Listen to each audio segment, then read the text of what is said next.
first time in their lives, many here are expressing optimism for a new life in Iran. What if I told you that one of the world's oldest civilizations simply vanished?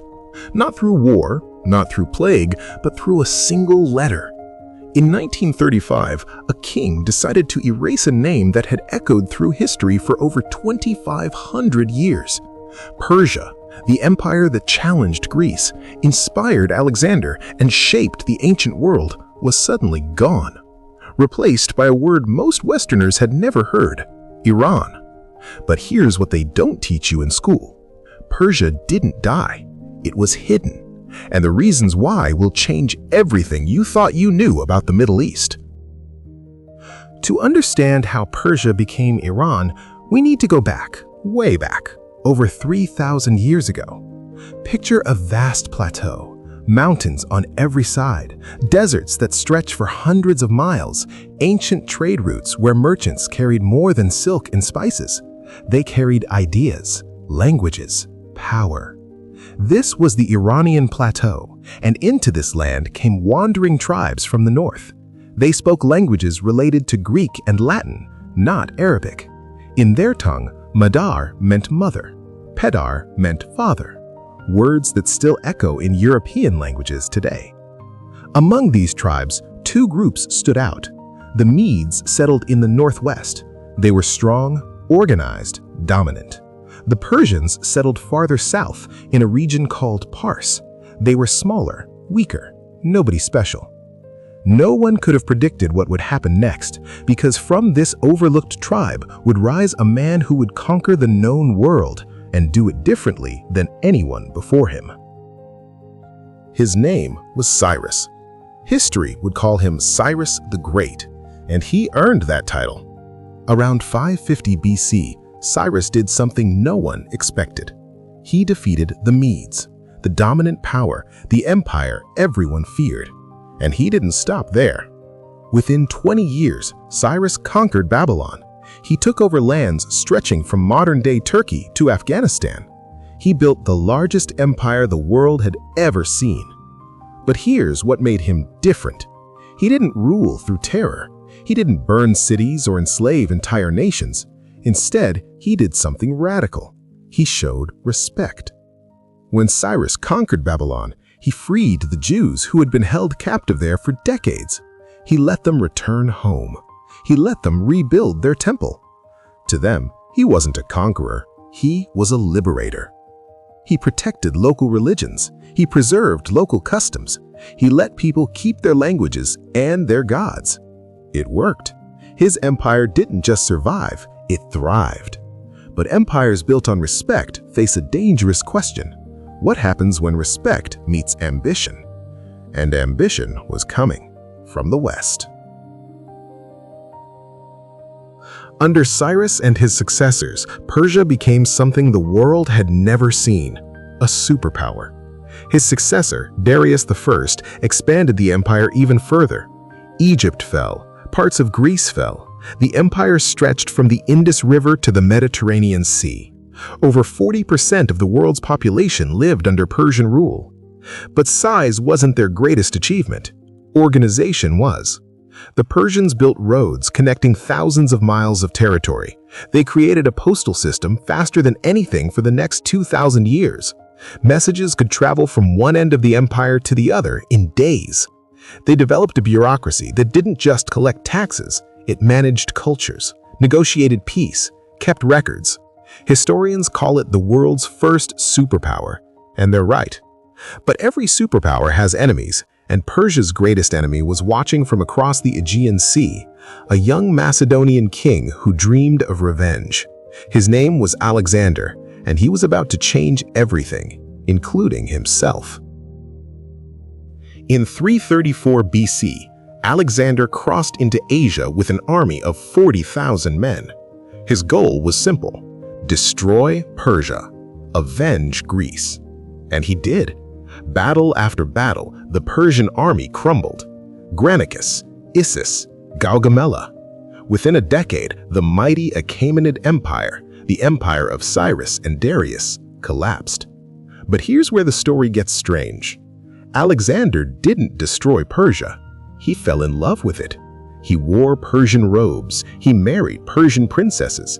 He adopted Persian customs. He kept Persian governors in power. He even began calling himself the rightful heir to the Persian throne. His Greek soldiers were furious. They had come to crush Persia, not become it. Some called him a traitor. Plots formed against him. But Alexander had a vision. He wanted to merge East and West, Greek and Persian, one civilization, one empire. Then, suddenly, he died. He was only 32. No clear heir, no instructions, just a half-finished dream. His empire shattered into pieces. Generals fought over the scraps. Persia fell into foreign hands. But Persia as an idea? That never died. It simply went to sleep. And it would wake up hungry. For centuries, Persia waited. Greek rulers controlled the land. Then came the Parthians, warrior kings from the northeast. They pushed the Greeks out. They fought Rome to a standstill, but they never fully restored the glory of Cyrus. Then, around 224 AD, everything changed. A new dynasty rose from the exact region where it all began, Pars, the same land that gave Persia its name. They called themselves the Sassanids, and they had one mission: restore the empire. The Sassanids claimed direct descent from the ancient Persian kings. They brought back Zoroastrianism, the old religion of fire and light. They built magnificent palaces. They challenged Rome at every turn. For 400 years, the Sassanid Empire rivaled Rome in power and wealth. Persia was back, proud, powerful, unbroken. But a storm was gathering in the Arabian desert. A new faith, a new army, a force that would sweep across the Middle East and change Persia forever. Nothing would ever be the same. In the 7th century, Islam exploded out of Arabia. Within decades, Arab armies swept across the Middle East. Egypt fell, Syria fell, and then they turned toward Persia. The Sassanid Empire, weakened by wars with Rome, couldn't hold them back. By 651 AD, the last Sassanid king was dead. The empire that had ruled for 4 centuries was gone. But here's what's important. The Arabs didn't erase Persia. They couldn't. Yes, Islam replaced Zoroastrianism as the main religion. Yes, Arabic became the language of government and prayer. But Persian culture survived. Persian poetry, Persian science, Persian art. The conquerors absorbed as much as they imposed. Over time, Persians rose to powerful positions within the Islamic world. They became scholars, advisors, administrators. They shaped Islam just as Islam shaped them. But one question remained unanswered. What kind of Islam would Persia follow? The answer would come centuries later, and it would divide the Muslim world forever. For centuries after the Arab conquest, Persia passed through many hands. Turks, Mongols, warlords, chaos ruled. Then, in 1501, a new dynasty seized power, the Safavids. They didn't just want to rule Persia, they wanted to transform it. And they did, with one dramatic decision. The Safavids declared Shia Islam the official state religion. Until then, most Persians were Sunni, like the rest of the Muslim world. The Safavids changed that. They enforced conversion. They persecuted dissenters. They rebuilt Persian identity around Shia faith. It was brutal, but it worked.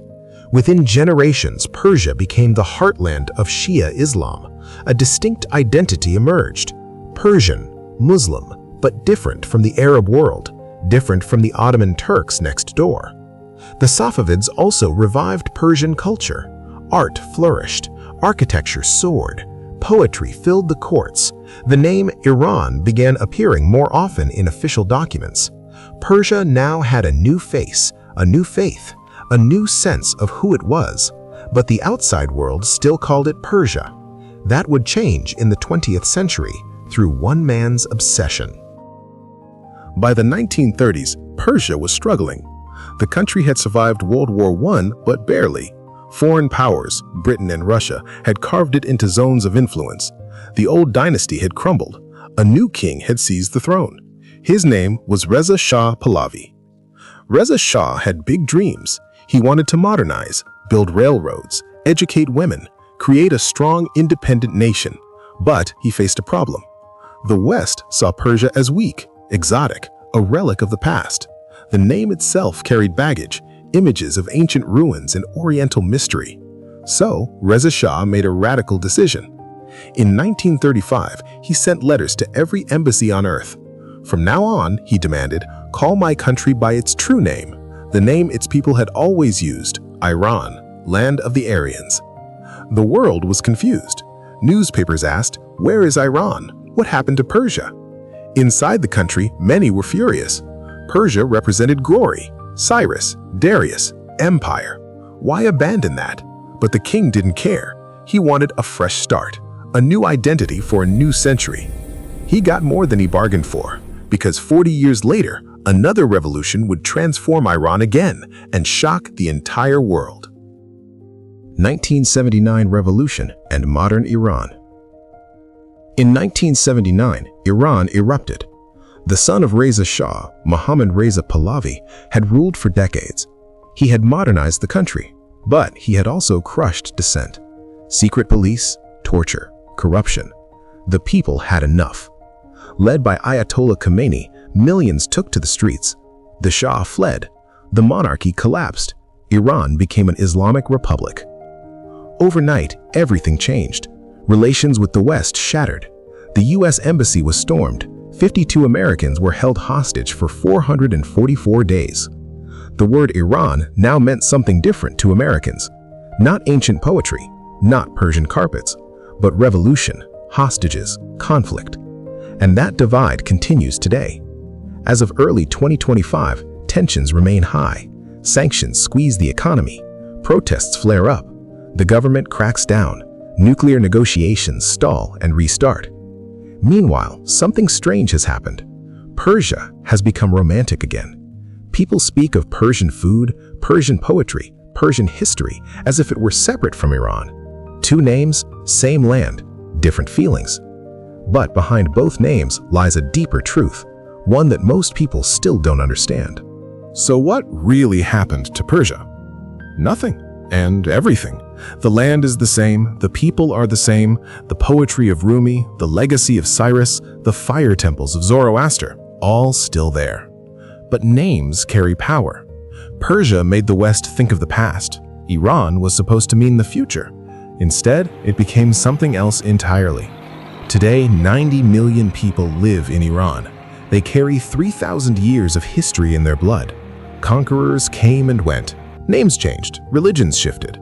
But Persia never disappeared. It just learned to survive under a different name. The question is, what name will it carry next?